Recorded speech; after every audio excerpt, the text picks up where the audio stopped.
तो सतलोक के अंदर परमात्मा ने एक शब्द में 16 द्वीप उत्पन्न किए, फिर 16 वचनों से एक एक पुत्र की उत्पत्ति की।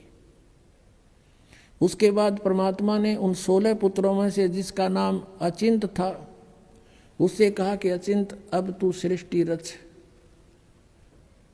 उसको आदेश दिया ये दिखाने के लिए कि बालकों का काम नहीं सृष्टि रचना, समर्थ बिन कोई काम सफल नहीं होता। अचिंत ने क्या किया, अपनी वचन शक्ति से एक पुरुष उत्पन्न किया जिसको अक्षर पुरुष बोलते हैं। गीता जी अध्याय नंबर 15 के श्लोक 16 में 2 पुरुष कहे, सर पुरुष और अक्षर पुरुष। अब सर पुरुष और अक्षर पुरुष की उत्पत्ति बताई जा रही है कैसे हुई। अक्षर पुरुष की उत्पत्ति अचिंत ने अपने वचन से की, परमेश्वर के आदेश से। परमात्मा ने उसको इतनी शब्द शक्ति दे दी थी। अक्षर पुरुष जब उत्पन्न हो गया वो अपनी मनमर्जी से चल पड़ा। अचिंत ने कहा था मेरा सहयोग दे सृष्टि में, उसकी नहीं मानी। जा करके एक मान सरोवर है ऊपर अमृत जल से भरा हुआ, उसमें जाके छलांग लगाई नहाने के लिए और उसमें आनंद आया, सो गया। वहाँ श्वासों से शरीर नहीं है। अब वो सो गया था, अचिंत बैठा बैठा देखे, तब परमात्मा ने कहा कि बेटा समर्थ के बिना ये काम नहीं हो सकता और अब तू बैठ जा आसानी से। अब वहाँ गए परमात्मा ने, उस सत्य पुरुष ने, कबीर देव ने क्या किया, सरोवर से उसी जल से एक सरोवर से जल लिया, अपनी शक्ति से उसको एक अंडा बना दिया जैसे जादूगर बनाता है। उसको अंडे में एक आत्मा प्रवेश कर दी अपने वचन से। वो अंडा बहुत बड़ा था साइज में, वो गड़गड़ गड़गड़ करता हुआ नीचे को चला। उसकी अक्षर पुरुष की निंद्रा भंग होगी। अब कोई अधूरी निंद्रा में कोई जगा दे तो उसको बड़ा दुख सा होता है। इस दुख महसूस किया उसने, कोप किया और अंडे को कोप से देखा, क्रोध से। उस क्रोध से वो अंडा फट गया। उसमें से ये सरपुरुष यानी ज्योत निरंजन काल निकला एक मनुष्य रूप में।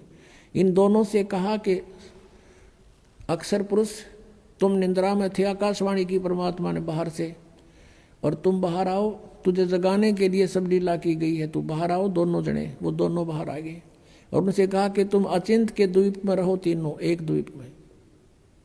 वो तीनों दोनों वो चले गए, एक अचिंत हो गया। अब कुछ दिनों के बाद ये सरपुरुष ज्योत निरंजन कहो, सरपुरुष कहो और अक्षर पुरुष कहो, चाहे परब्रह्म कहो, ये दोनों अचिंत के लोक में रहने लगे। कुछ दिनों के बाद इस सरपुरुष यानी ज्योत निरंजन कहो, इसे काल कहो, काल आगे जाके ही बनेगा। तो इस सरपुरुष ने सोचा हम तीन तो एक द्वीप में और अन्य हमारे भाई एक एक द्वीप में। उसके बाद परमात्मा ने क्या किया, हम सबकी उत्पत्ति कर दी। जितने आज हम यहाँ कीड़ी कुंजर हाथी मनुष्य राजा देव देवता जो भी हैं सभी की उत्पत्ति करके और सतलोक में सबको अलग अलग स्थान द्वीप दे दिए थे कि तुम रहो ठाठ से। तो इसको ये चिंता होगी, दुख हुआ, ईर्षा हुई कि हम तो तीनों एक लोक में, सारे सब अब अपने अलग अलग स्वतंत्र रह रहे हैं। तो इसने तप करना शुरू किया। 70 युग जब तप किया, प्रभु ने पूछा तू क्या चाहता है, परमेश्वर ने पूछा तू क्या चाहता है। इसने कहा कि हे पिता, हे परम पिता, मेरे लिए स्थान कम है, मुझे अलग से कोई स्थान दे दो। तो परमेश्वर ने इसको 21 ब्रह्मांड दे दिए। जैसे कोई धनी पिता अपने पुत्र को 21 प्लाट दे दे, अगले 21 प्लाट। वहाँ ये गया, रहने लगा। इसने देखा लेकिन वहाँ खाली पड़ा था, इसने सोचा कुछ कंस्ट्रक्शन हो। इसने 70 युग तब फिर किया। हम कैसे फंसे यहाँ पर, इस काल के साथ कैसे आ गए यहाँ इतने गंदे लोक में। हमने वहाँ पर गलती की थी। हमारे पिता ने हमारे को सब सुविधाएं दे रखी थी, कोई असुविधा नहीं थी किसी प्रकार की भी। हम अजर अमर थे, हम सदा युवा रहते थे। हमारे परिवार थे वहाँ पर, पूरे ग्रुप के ग्रुप, परिवार के परिवार थे। सतलोक में सृष्टि है ऐसी ही है, लेकिन वहाँ के हंस आत्मा है, वहाँ मृत्यु नहीं होती, बुढ़ापा नहीं होता, सदाबहार वृक्ष रहते हैं, कोई राग द्वेष नहीं, कोई बाही बंटवारा नहीं।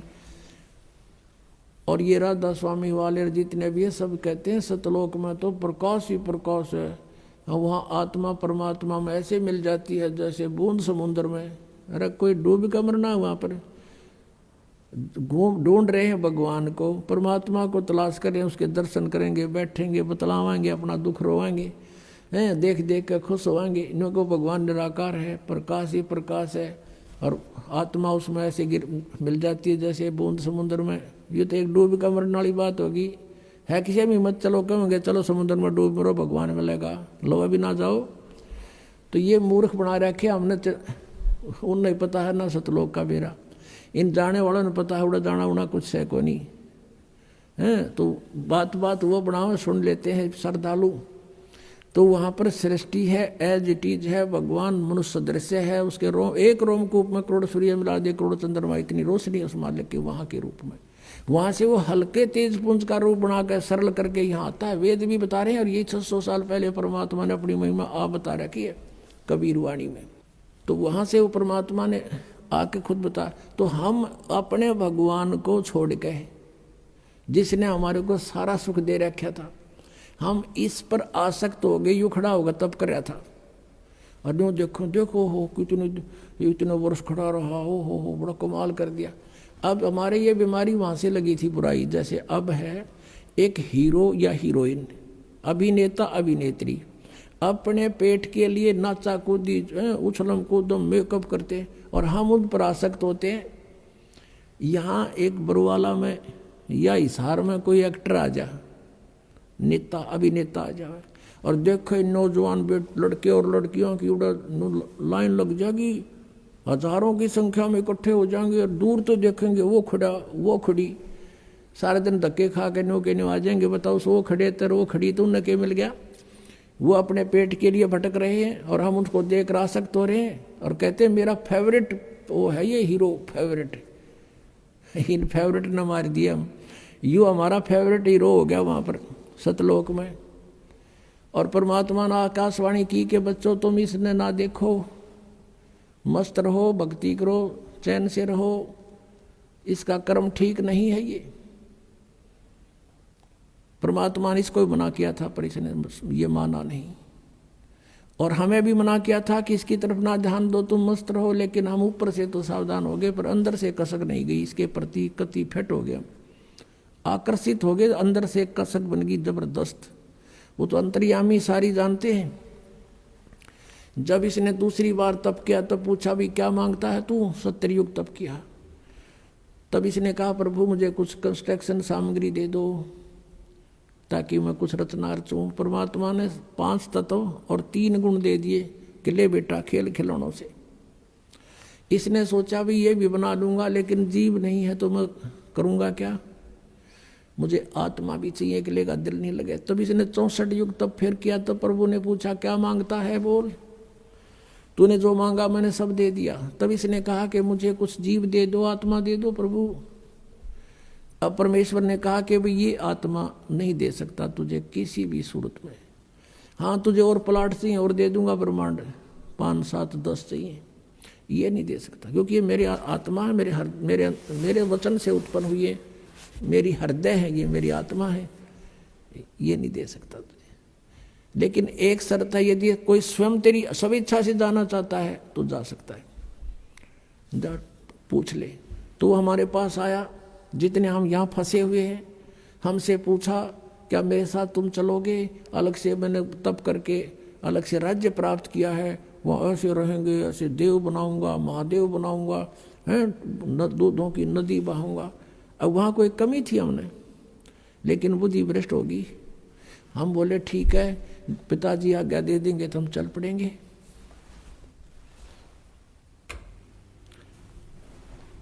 अब उसने परमेश्वर कबीर देव से कहा काल ने कि पिताजी कुछ आत्माएं मेरे साथ जाने को एग्री हैं। परमेश्वर ने कहा कि मेरे सामने स्वीकृति दिला दो। परमेश्वर आए वहाँ से स्वयं और हमारे पास आकर खड़े हो गए। परमेश्वर ने कहा कि बोलो भाई कौन जाना चाहता है इसके साथ, हाथ खड़ा करो।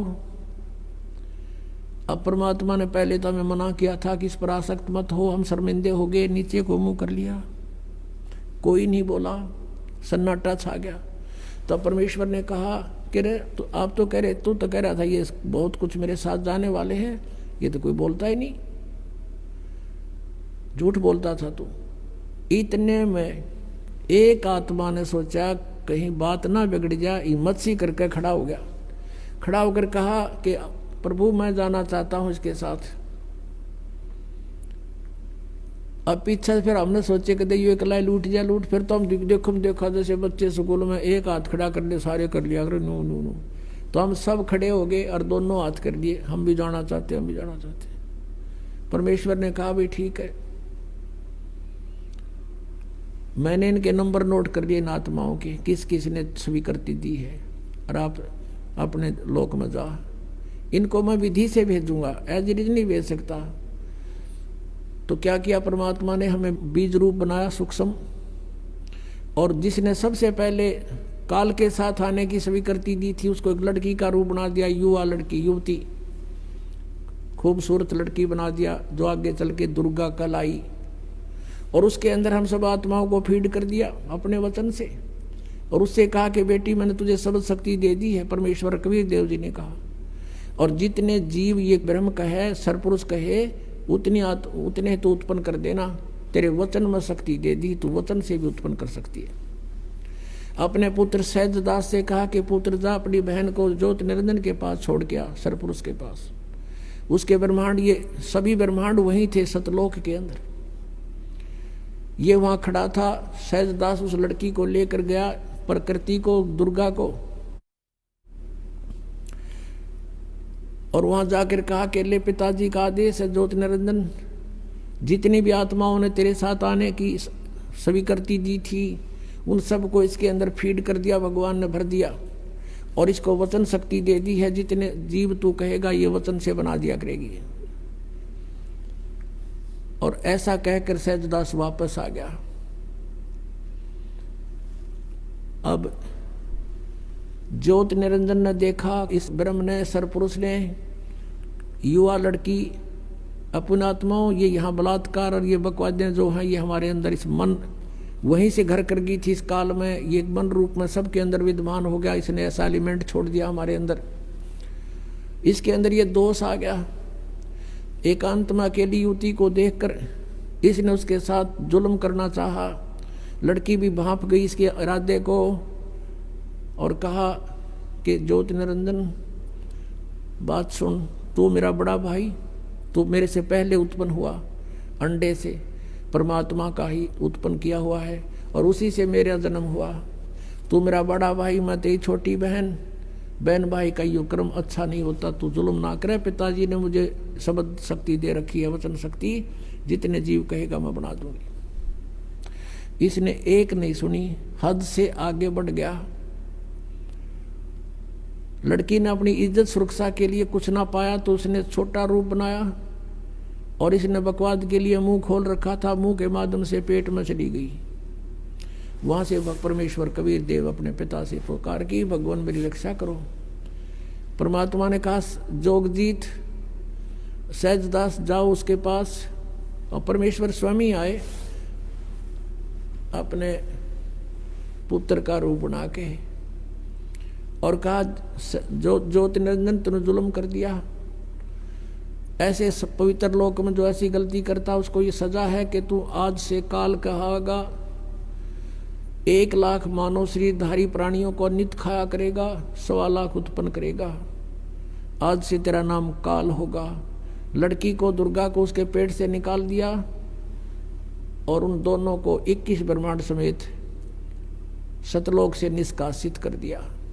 16 शंख कोश की दूरी पर 21 ब्रह्मांड आकर रुक गए, और यहाँ फिर अपने मालिक की विधि अनुसार ये चक्कर काटने लगे।